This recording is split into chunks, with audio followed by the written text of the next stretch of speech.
Those who follow Texas politics by either inclination or necessity fully understand the raw power wielded by the office of Lieutenant Governor, a post currently held by Republican Dan Patrick.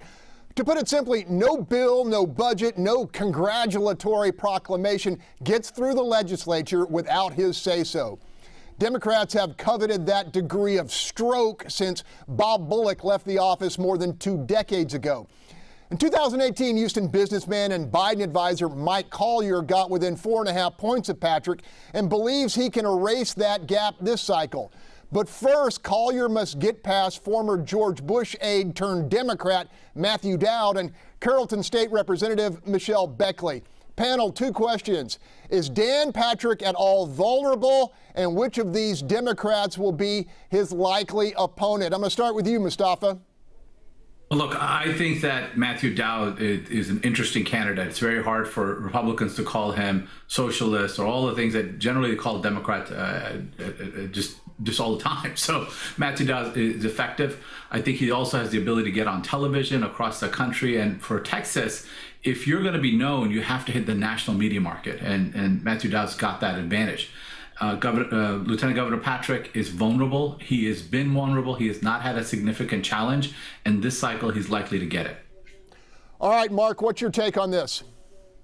Right now, I would not say that the lieutenant governor is very vulnerable.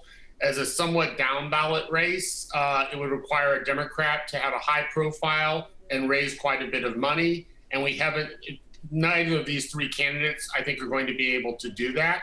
I think we're also in a situation where, with the Biden administration continuing to go on a downward streak or cycle, the national conditions are just not going to be favorable as they were in 2018 when the national conditions were heavily favorable, and that's where Collier came in with a chance, really close of defeating Patrick, at least within 5 points. This time around, I don't think Patrick's going to be surprised. Collier's probably the strongest candidate there of the group. Beckley is so far to the left. She's arguably the most liberal or second most liberal House member. And Dowd, I just don't see him crossing the finish line in the Democratic primary as an ex-Republican. Jasper, what are you hearing about this Democratic primary? Is Dowd being viewed as an interloper, a Johnny-come-lately, so to speak? Yeah, I think it's the polling we've seen so far. It looks like it's still completely up for grabs.